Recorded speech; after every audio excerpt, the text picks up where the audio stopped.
Okay, welcome everyone to the next session where you will learn about writing an elegant Python code with our speaker, Mr. Rodrigo, who has always been fascinated by problem solving, and that is why he picked up programming so that he could solve more problems.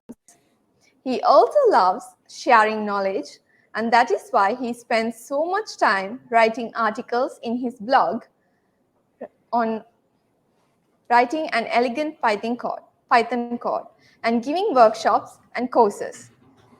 His main areas of scientific interest are mathematics, in numerical analysis in particular, and programming in general, with a preference for the Python and APL languages. The stage is yours, Mr. Rodrigo, to deliver the insights on the enumerate method in Python. Thank you very much.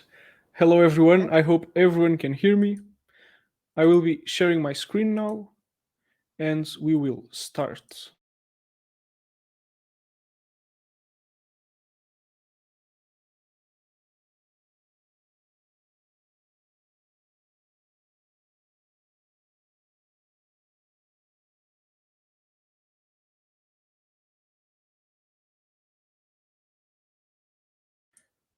Whoopsie, I think I was muted. I'm so sorry for that.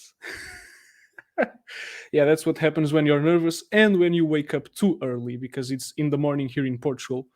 So, as I was saying, welcome to my talk. My name is Rodrigo, and I'll be talking about writing elegant Python code where we will be building enumerate from the ground up. It's a pleasure to be here with you today at the first edition of PyCon Sri Lanka. As it was told, my name is Rodrigo Girão Serrão, but I know that's a little bit hard to pronounce, so you can just call me Rodrigo. And that also sets the stage for the most important question I will be asking today, and that is, do you think you can pronounce my name like I just did? Do you think you can pronounce it as Rodrigo? There's a short poll on screen right now. You can try answering it. Let's see if anyone can get my name right. You can just try it and you can answer. And I see a couple of people think they can. And okay, that's interesting. I don't know if you really can, but it's nice that you think you can. Yeah. So this is just me messing around a little bit with you. So I guess I'll just show you the results. So actually, lots of people think they can pronounce my name, which is reassuring. But this is not why we are here. We really want to talk about Python. So let's stop that. So thank you for your answers and thank you for engaging with me. So like I said, my name is Rodrigo. My formal education is in mathematics. I have a master's degree in maths, and that's why I was presented as having an interest in numerical analysis and other things. And I have been writing Python code for 9 years, and I picked the programming to help me solve more problems because I really like solving problems. And Python in particular has been a companion for 9 years now. And my main occupation, sorry, my main occupation is in is in training and teaching APL for a company called Dialog Limited.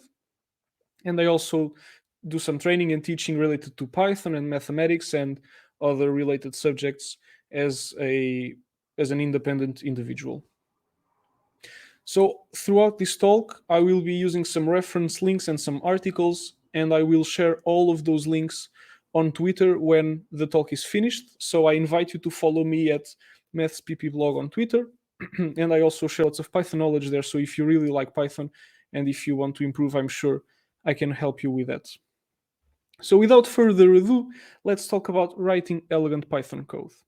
And the way this talk will work is very simple, or the idea is very simple.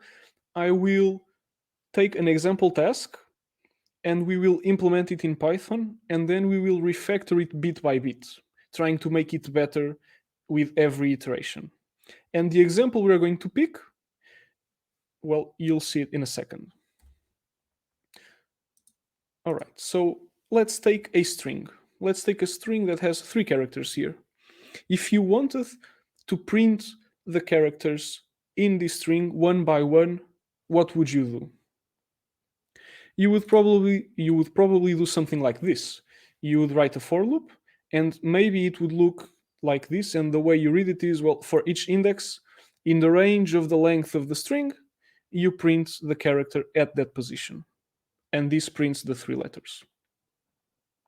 Now, if you're just a beginner, or if you're starting, or if you haven't learned yet what I'm about to show you, this is the way you would do it, and it's pretty fine. But the thing is, Python has very powerful for loops. And so instead of writing it like this, you can actually simplify it to this. And this is shorter, yes, but it's also more expressive. And that's the most important thing here. It's the expressiveness of the code. And the way you read this is, for each character in the string, you print the character. And this is very helpful because it tells you from the get-go what it is that you want to do. And from here, you can see quite clearly that what you want to do is work with the characters and then in particular print them. So before I get too excited, let me hide that annoying message, and let me also tell you that if you're watching this live, you can ask questions in the Q&A section of the platform, and by the end of the talk, I will try to answer them to the best of my abilities. All right, so if you have any questions, feel free to ask them. So this is nice. This shows how interesting Python for loops can be. But now, instead of printing the characters one by one, let's do something else. What if we wanted to print the characters, but also the indices at which they are present? How would you go about doing that? Now, if you think about this for a second, maybe you'll suspect that you need to go back to the previous formulation where we had the index going through the range of the length of the string. And then, because you are going through the different indices, you can print them, and you can also print the character at that index. So you might think about going about this in this way. But in fact, again, Python for loops are very, very powerful. Python has lots of really good tools to help you with your loops. So in a case where you want to work with indices and characters at the same time, you can actually use a built-in tool called enumerate. And enumerate is really, really nice because it lets you work with indices and the elements of the iterable at the same time. In our case, our iterable, the thing we are going through, the thing we are traversing, the thing which that contains the elements that we care about, it's a string. And so we call, well, we're using the word here letter for the elements in the string, or we could also use maybe character. So for each index and corresponding letter in our string, we print the index and the letter. So enumerate is the thing that we're going to try to implement and then refactor bit by bit. So how would you implement enumerate in Python? How would you do it? And again, this is a built-in. We are just trying to emulate it, to copy it. So for a first step at implementing enumerate, we will try to take a look at what it is that enumerate really produces. So if we go back to the loop that we have, notice how we are taking the index and the letter directly from within whatever enumerate is giving us. So instead of printing these two things separately, like so, let's try to grab them all together. Let's try to see what an element of the enumerate actually looks like. And so if we replace the two variables here with a single variable element, this now reads, for each element in enumerate, print that element, and we can see that the elements look like this. They're tuples, where the first element is the index, and the second element is the letter. So pretty much like what we have here before. So this is what the built-in enumerate is producing. But what we want to do is we want to produce, or we want to implement this function. So can we maybe emulate it in some other way? What could we put in here? What could we replace these ellipses with so that the result would be the same? So what simple Python object could we insert here so that this for loop still works and produces this result? And one possibility, there are many, but one possibility would be to have a list of the tuples. So if we had a list like this in here, then the result would be like this. And so our first attempt, I think it makes sense to try to implement an enumerate that builds this list, right? Because it looks like the enumerate is working with these tuples, so maybe it's a good starting point to just build the list of all the tuples. And throughout the talk, whenever you see the enumerate with an underscore, that's our implementation, and we are using an underscore to differentiate from the built-in so that we can actually work with both when we need, so that we can compare them and see if our version works the same as the built-in version. So how do we implement an enumerate that builds and returns this list? Well, I want to say it's simple, but well, what's simple to some might not be simple to others. But we define an enumerate, and it's going to take an iterable here. It doesn't have to be a string, it doesn't have to be a list, it's just something that you can iterate over, that you can go through. And we initialize an empty result list, and we initialize the index to 0. And then for each element in the iterable, what we do is we take the index and the element, we pack them together in a tuple, and we append it to the result. And then we increment the index so that the index keeps counting as we go through the elements. And then when we are done with this loop, we just return the result. So this is our first step at implementing enumerates. Now, this is a useful model. It's a useful model because it helps us understand the dynamics of enumerate. It helps us understand what it is that enumerate is doing. But sadly, our model is not very accurate. So why not? And in order to explain why our model is not very accurate, we need to talk about generators. So now I have another question for you. What would you put here? What Python code would you write here to produce this list of integers from 0 to 9? What is the piece of code you would insert here?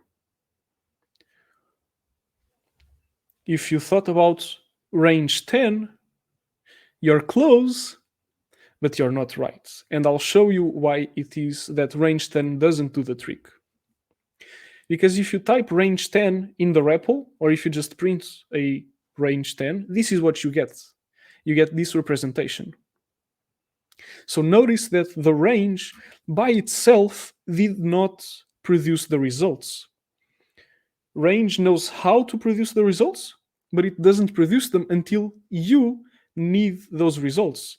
And so we say that range is lazy because it doesn't want to do the work up until the last minute when you really need for range to do the work. And so if you want to use the range to build the list I showed, well, you need to wrap the range with a call to list. Because by writing the list here on the left, you're telling range, well, I know you're lazy, but I really need all of your results right now. And so range, which is a generator, understands, okay, I need to produce the results, and then it gives them to us, and then we can build the list. And with enumerate, we have a similar thing. Enumerate is a generator, and it's lazy. Therefore, when you just call enumerate with something like a string, you don't get the results back. You just get this enumerate object at something. So if you want the results, you need to wrap the call to enumerate with a list. And again, this forces the generator to give you all of the results. So the thing is, generators give you the items one by one because they are lazy. They only want to give you an item when you really need it. They are lazy. They only work when needed. So, how do you do this? How do you take your piece of code? How do we take our enumerate model and how do we make it lazy? Well, it's kind of, now this is not really true, but it's kind of we wanted to do something like this. We don't need to build the list, so we can get rid of it. And it just looks like we want to return each index and each element. Now, you know that this is not right, because the return here, if I really put a return here, when I call my function enumerate, all I'm getting is the first tuple, because we hit the return, we return the first index and the first element, and then we're done, because return just leaves the function.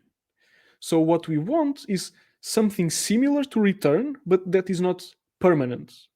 Because again, return just leaves the function and gives you the result. And what we want is something like a return that just gives a result, but then lets you get back and fetch the next result, and then the next result, and then the next result. So really what we want is a keyword that means exactly this. A keyword that does something like return a value for now, and then it will give me more values later. And in fact, well, there is a keyword for this, and it's called yield. So the keyword yield means that we give results, we give these results when needed, and we can always come back and try to get more. All right, so notice that the structure is pretty much the same. I only changed the keyword. And this is the keyword that allows our enumerate to give the results one at a time. So now, if we call our enumerate with a, for example, a string, instead of getting all the results back, Python just tells us that we've got a generator object. So this is good. It means that we are going in the right direction, because now our enumerate is a generator, and so it's lazy. So if we have a lazy generator, how do we get all of the elements? Well, we can make sure that we're still getting the correct elements by calling list. And it seems that we're still building the correct things. So we are going in the right direction. Our version is now lazy, but sadly, it's still a little bit inaccurate. But we can fix this. The issue now is that the built-in enumerate has an optional parameter called start. And I'm sure you can understand what it does, and I'll show you. This is an example we've seen a bunch of times now. Enumerate called on a string with 3 characters gives us these 3 tuples. And notice that we start counting at 0, and then we go to 1 and then to 2. But enumerate allows you to specify a different starting point. So if I have a 5 in here, now I'm counting from 5. And so 5 goes with R, 6 goes with O, and 7 goes with D. And obviously we want our version of enumerate to match this behavior, so we need to implement this. How do we go about doing that? Well, this is our code right now. And now you ask yourself why, or what is the piece of code that makes us start at 0? Well, it's this one right here. We initialize index with 0. So obviously we start counting from 0. If we want to change this, what we do is we add the start parameter and we give it a default value of 0, so that if you don't specify this, we start counting from 0 like before. But now if you give it a different value, we are going to start counting at a different, value. Sorry for repeating myself. So now our piece of code is simple and it's full featured. It has all the features that we need. But now we ask ourselves, can we improve this? Can we make something better? I don't know about you, but when I write code, I don't think I ever write the perfect solution first.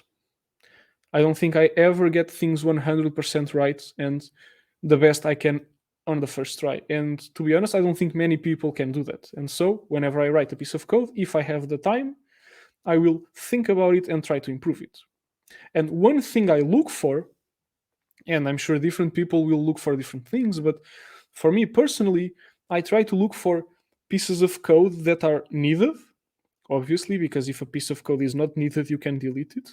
I look for pieces of code that are needed, but that at the same time are not very interesting from an algorithmic point of view. So I look for pieces of code that just do bookkeeping things that must be done so that the whole solution works, but that don't really represent the the main difficulties of the challenge we're trying to solve. And in this particular example, I'm talking about, or I'm thinking of the bookkeeping of the indices. And what I'm referring to is specifically this bit right here, this portion of the code. So we have an index that has a sure starting value that's set by the parameter, and then for every iteration we increment it. Now notice that there are no nuances attached to this increment. We always increment and it's always by one step. So it's something that we do constantly and it's too constant, it's always the same for it not to be possible to rewrite in a better way. And this is just a feeling I get when I look at this piece of code. And sometimes obviously my gut feeling is wrong. Well, sometimes it's right, but it's something you develop with time. And here I have the gut feeling that maybe this could be rewritten in some way. So let's explore that possibility. Again, going back to an example we've seen plenty of times, if I call enumerate with a string with 3 elements and I start counting at 5, then I get the indices 5, 6, and 7. And these 5, 6, and 7, these 3 numbers, we got them from the variable idx for the index. But are there other ways in which we could build these indices? Can we compute them in some way? Can we produce them in some way? So now the question is, what piece of code could we use to produce these?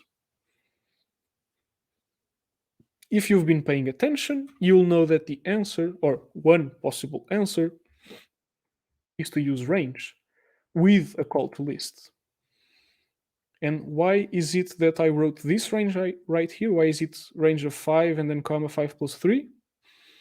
We want to start at 5 so that we start counting at 5. And so in order to start with 5, our starting point should be 5.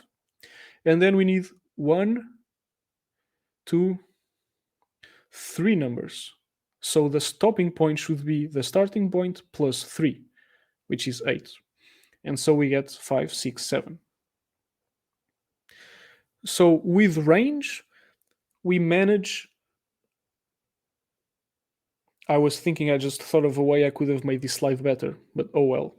With range, we can build the indices. We know how to build these indices, and we also have the elements that we want to pair the indices with. So we just have to put these two things in the code and yield indices and elements at the same time. So one possible way to do that is we start by defining the indices as the range that has the starting point and the stopping point we defined. And then we write for I in the range of the length of the iterable. And so for each I, we return that index and that element of the iterable. So this is one way to go about that. But if you've been paying attention, and if I've been clear enough, you'll know that range of length of something is generally not the type of thing you want in your for loop. And this is quite curious because on the one hand, this shows up a lot. Plenty of people write loops like this using the range of the length of something. And on the other hand, there is typically a better alternative. And in this case, there is. So looking at the for loop only, what is it that we are doing? What's the operation? What's the thing that we want to happen? And what we want to happen here is we want to go through the indices and the iterable at the same time. We want to traverse both at the same time. That's why we have a single variable here, and we use the same index into each one of those. And so when you want to go through two iterables at the same time, you use the built-in zip. And the built-in zip does just that. It takes two iterables, or even more, and zips them together like a proper zipper of a piece of clothing, like a jacket. So it puts things together and allows you to traverse those iterables together. And I have a small example here. If I have a range with 3 elements and a string with 3 characters, if I zip it, and then if I use the list to get all the results from zip, this is what I get. I get a tuple with 0 and R, 1 and O, 2 and D. Now, challenge for you, you'll have 10 seconds to think about it. Why is it that I need a list over here around zip?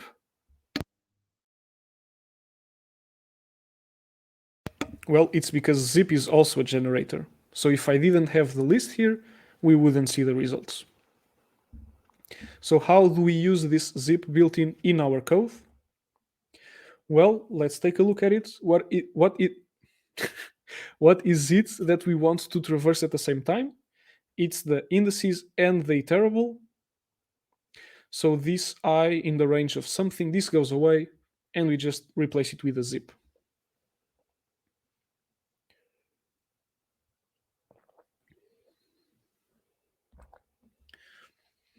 I hope it's making sense so far. I'll have some reference articles that will help you understand things like zip. So here, for each index and element in the indices and the iterable, we just yield that index and the corresponding element. Zip here doing all the work that I was doing. So now we've used the zip idiom to join indices and elements together, which is nice. It was the right instinct. We had the right instinct in figuring out that IDX needed some refactoring, but sadly, we got the wrong execution because we just broke something. And in order to understand what it is that we just broke, we need to understand the difference between iterables and sequences. So let's once more circle back to the example we've seen lots of times. Enumerate works on strings, or at least our version of enumerate is working on strings.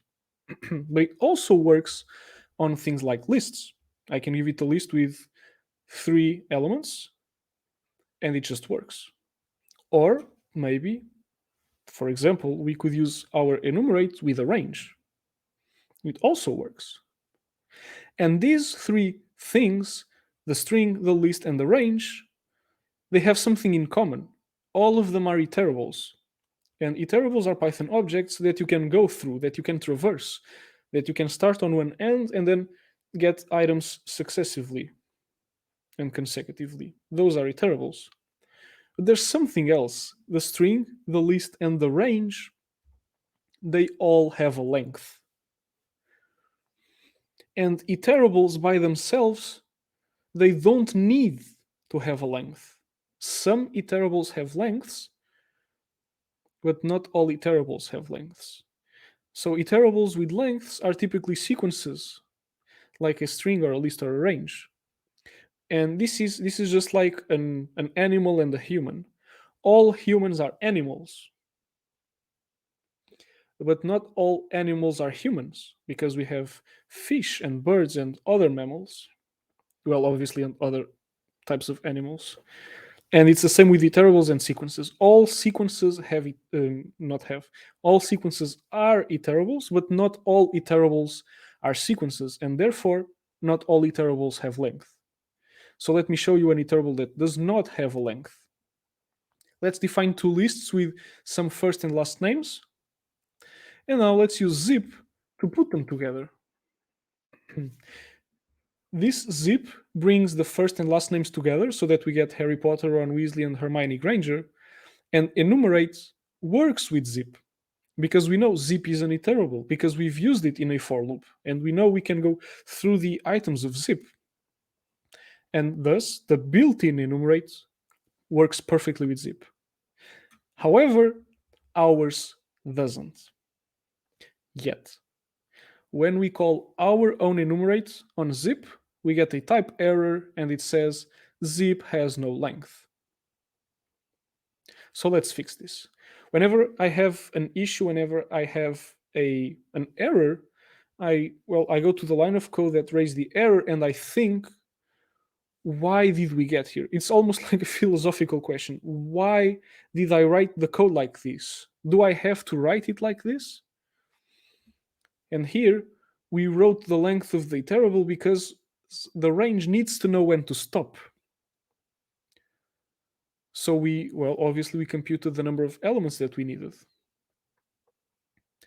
But apparently we can't use the length of the iterable. So it looks like sometimes we will not know when to stop. So the right instinct here was to refactor the indices, but the correct execution is not to use range. It's to use a generator that has no stopping point. So let's actually see that not all good things need to end, which is just a bad pun. What we want to see is that not all generators need to have a finish. They can be infinite. So let's write our index generator, our generator that will produce indices, and it will have a starting point, and the index just starts there. Fine. Then, and this is the neat part, we start an infinite loop, and inside the loop we yield the index and we increment the index. This is our index generator.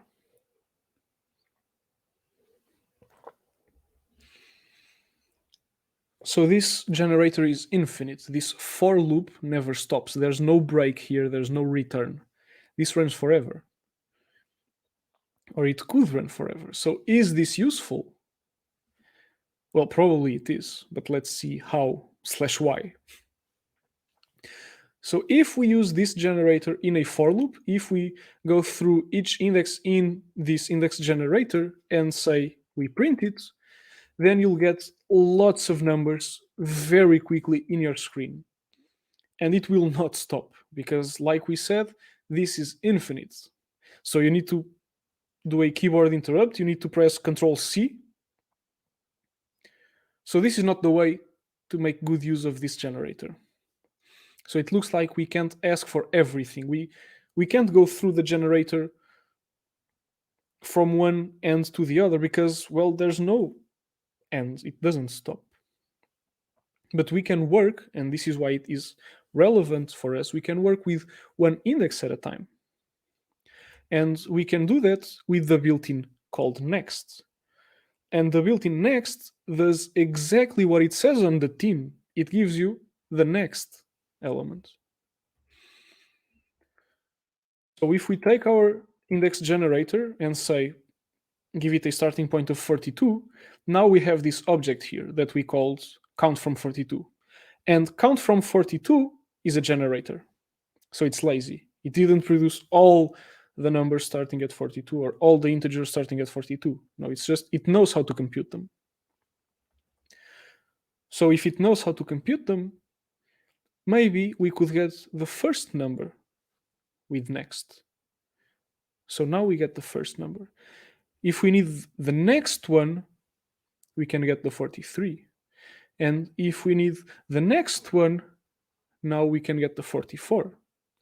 So with next, we manage to walk forward one step at a time. So this shows we could use next to manage the iterations manually. But thankfully, we don't need to do this by hand. It's just helpful to understand that you can walk through these things one step at a time. In fact, what we are going to do is we're going to take our range that had a stopping point, and that was bad. So we replace it with our own index generator. Why did we do that? Because range was too constrained. It needed to know when to stop.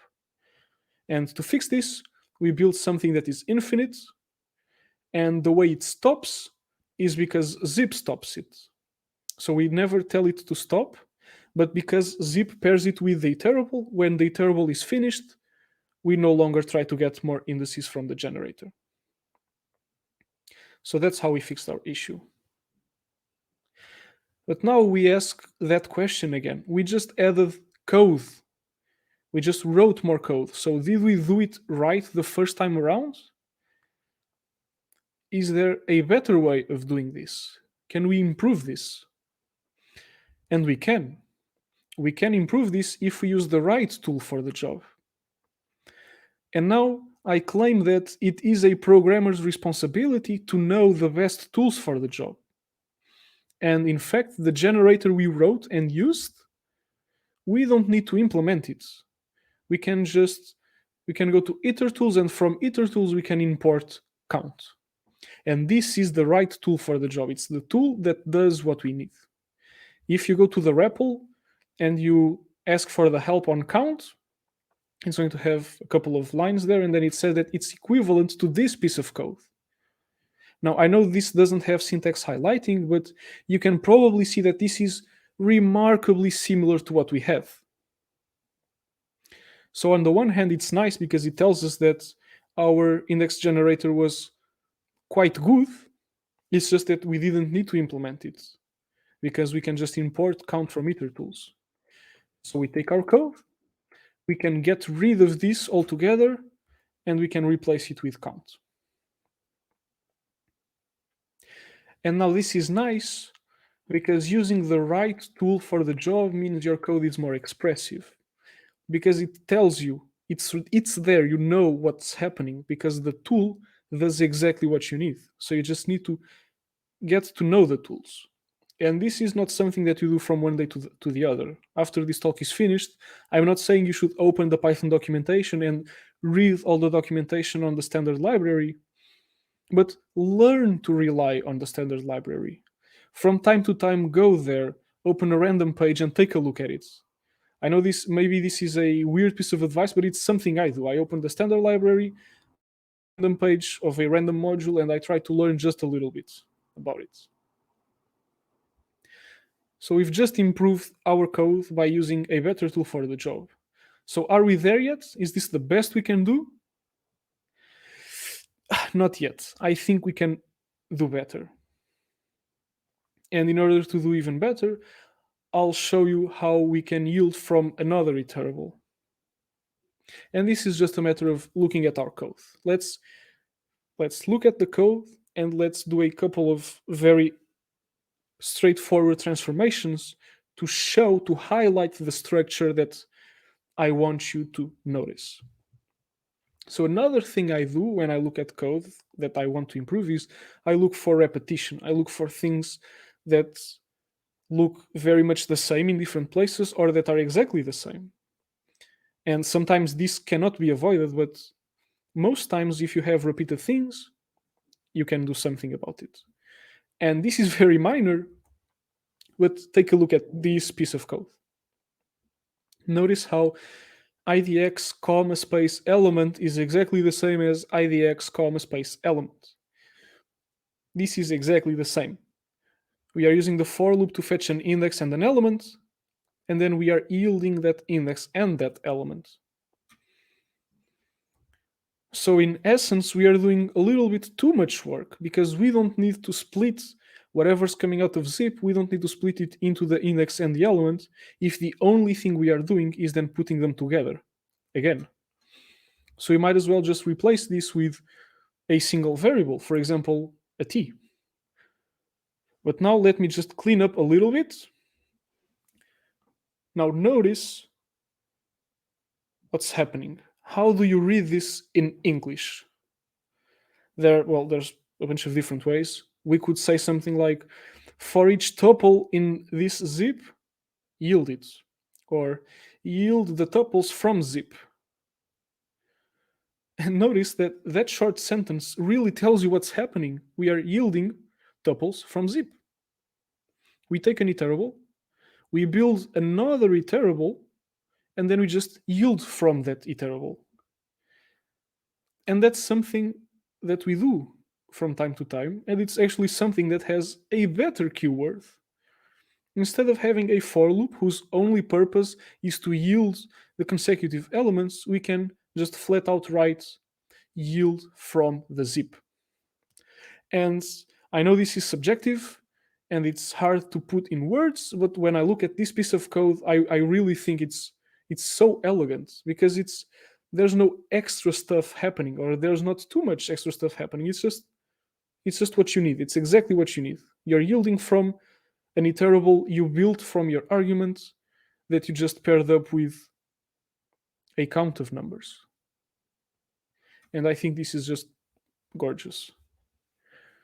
So to recap what we did, we started with a model that was not very accurate, but that allowed us to understand what we needed to implement and understand the main dynamics of enumerate. Then we made it a generator because enumerate, the built-in enumerate, is a generator. It's lazy, and so we want our version to also be lazy. The next thing we did was obviously add support for the optional parameter start. And then we refactored the bookkeeping of the indices to use a range so that we didn't need to bookkeep the indices by hand. However, we introduced an issue with the length there. And so we had to replace it with an infinite generator that had, therefore, no stopping point. So this was the right instinct, but we did it the wrong way because there is a tool that does this. And then we replaced our own tool with the one from the standard library. And the final step, we cleaned our things just a little bit so that we used the correct keywords for this. And it's funny because changing the keyword is not typically the the refactoring step that you would do at the end, but this time it was. So using the right keywords makes a lot of a difference. And some takeaways from our refactoring journey was that sometimes we make mistakes, and like everyone makes mistakes, and it's fine. You just need to look for them and try to do your best job to avoid them. But when you find them, just fix them. Fine. And always experiment with the things you're working. Every time I'm writing code, I have a REPL by my side to experiment things and to prototype and to try things out. And then don't aim for perfection on the first try.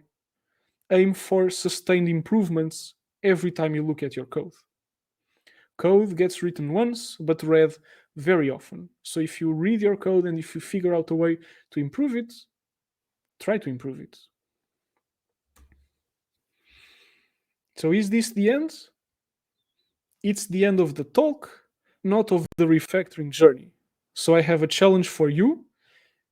If you want, go home and try to figure out the differences between our version of enumerate and the built-in one, because there are still a couple of subtle differences, and try to learn enough to fix those.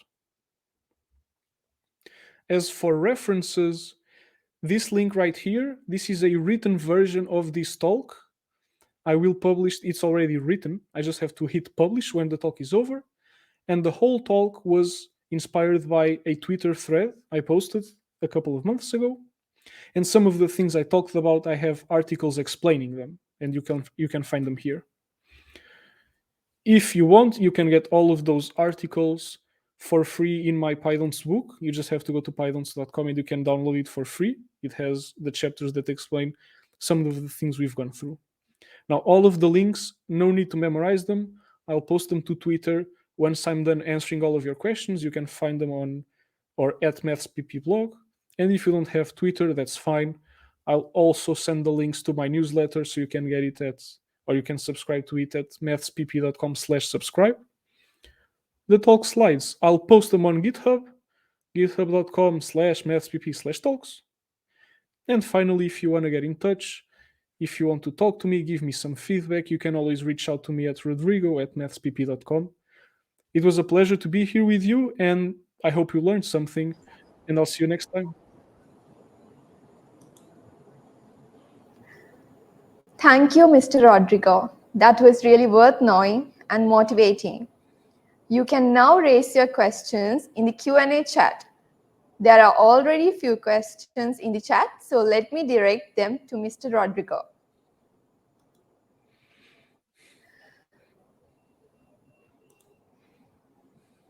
Is elegant code means a code that is readable, maintainable, efficient, and does what it sets out to do and nothing more.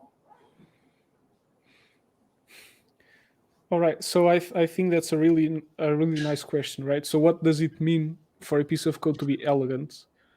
And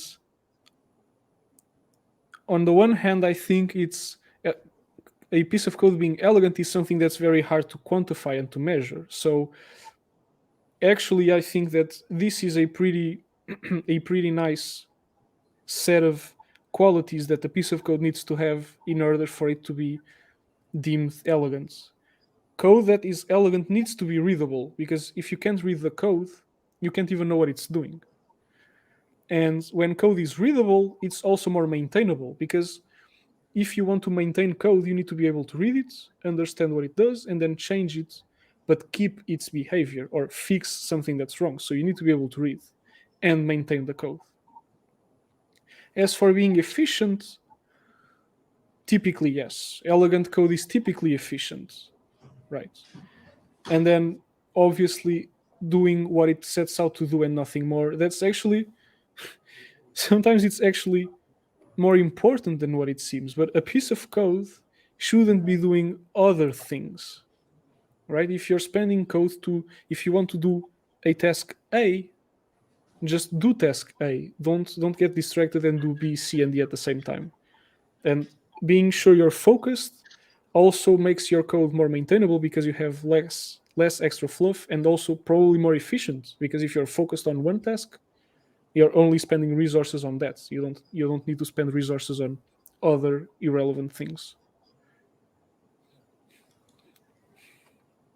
Okay, the next one is, what mathematics knowledge should I be having if I am pursuing game development? All right, that's so the short answer is I'm not qualified to answer that, because I don't know game development.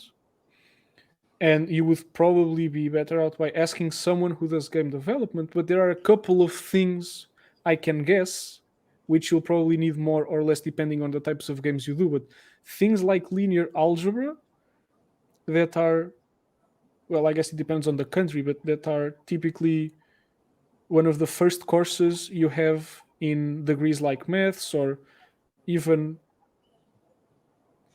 is it? I'm sure that some computer software degrees also have linear algebra. Those are things that are very important for game development. But then more specific things and more advanced topics, sadly, I have no idea and I can't really tell you. Okay, so we can answer another one question. All What is right. the tool? Yes, what is the tool that you have used to create the animated code samples?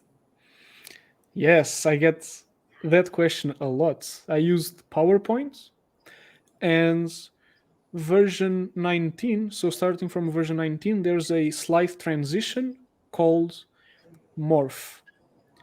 MORPH. And it allows you to morph one slide to the next, and it just does all the neat things you've seen. Okay, with the time constraint we have, we'll be ending the Q&A session now. All right. Okay. Thank you for the energetic participation, and thank you for the shared insights, sir. You all can visit his blog and also Twitter to read more on Python. So next up, we have the last session of the general track of PyCon Sri Lanka. That would also be a very valuable session on building a clean, maintainable, and tested code base from 3 p.m. onwards. Hope to see you all in that session as well. And thank you.